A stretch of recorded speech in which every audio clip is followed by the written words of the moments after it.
O jornal Correio do Povo começou hoje uma série de entrevistas com os 4 candidatos à Prefeitura de Porto Alegre com representação na Câmara dos Deputados.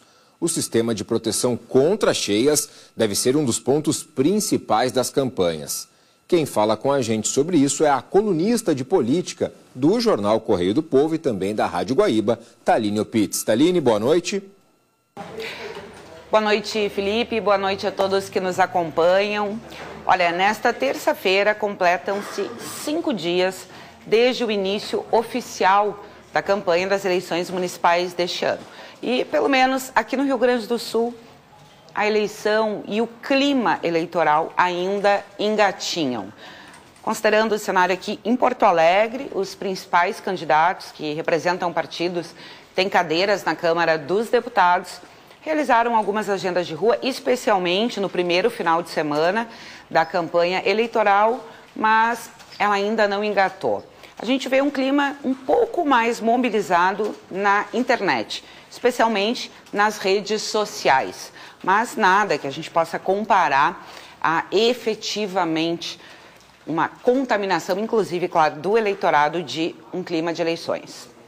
Parte desse cenário que a gente pode considerar até de certa desmobilização aqui no Rio Grande do Sul em torno das eleições municipais se deve, é claro, a toda a tragédia climática e as enchentes que atingiram a maioria dos municípios do Rio Grande do Sul. Isso levou os agentes políticos, públicos, nos exercícios dos seus mandatos, mas também os que não estavam exercendo nenhum cargo eletivo a voltarem as suas atenções totalmente, primeiro ali naqueles momentos iniciais a salvar vidas, também a abrigar os desabrigados e agora aos desdobramentos que são simultâneos em diversos setores, como crise econômica, crise humanitária sem precedentes. Então a campanha começou, a preparação da campanha começou mais tarde no Rio Grande do Sul e a gente sente esses efeitos nesse início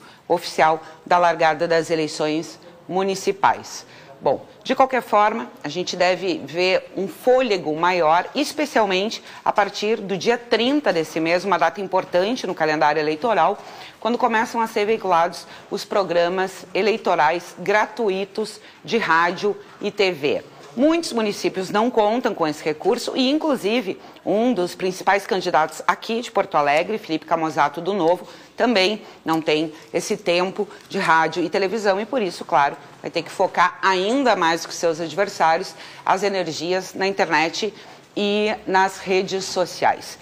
Em relação aos focos de campanha, pautas como saúde, segurança, educação, que sempre estão no cenário, dividem todo esse mapa eleitoral e as atenções desse ano, especialmente dos estrategistas da campanha, e não por acaso em função da expectativa de eleitores em torno das enchentes. E o que vai ser feito, primeiro, para remediar o estrago causado, gerado, mas também ações preventivas. Então, as enchentes são sim e se colocam no centro desse debate. Prefeitos que estão no exercício dos mandatos serão mais cobrados pela atuação nos momentos críticos, mas também agora, nesse momento chamado de reconstrução, e num cenário de pano de fundo, um viés político muito marcado. As eleições municipais focam muito nos problemas reais das pessoas, mas nós teremos aí também 2 protagonistas que vão ser, sim, explorados, tanto aqui em Porto Alegre,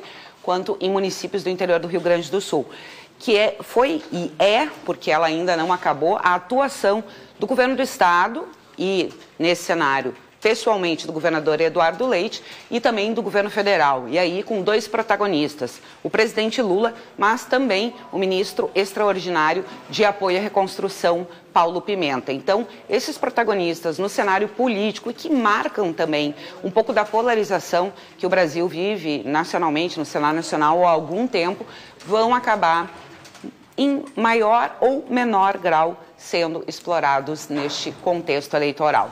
Uma última questão diferenciada também nas eleições desse ano aqui na capital é a proporcional, a disputa pelas cadeiras na Câmara de Porto Alegre, que em função de um dado do IBGE levou o Ministério Público a recalcular o número de cadeiras. A Câmara vai ter uma cadeira a menos na próxima legislatura, de 36 para 35. Isso, claro, levou a uma reorganização dos partidos, que tiveram listas proporcionais reduzidas, que levou a um número menor de candidatos proporcionais. Nas últimas eleições municipais, a gente tinha mais de 800 candidatos. Nessa, eles ficarão em torno de 500. Contigo. Obrigado, Thaline.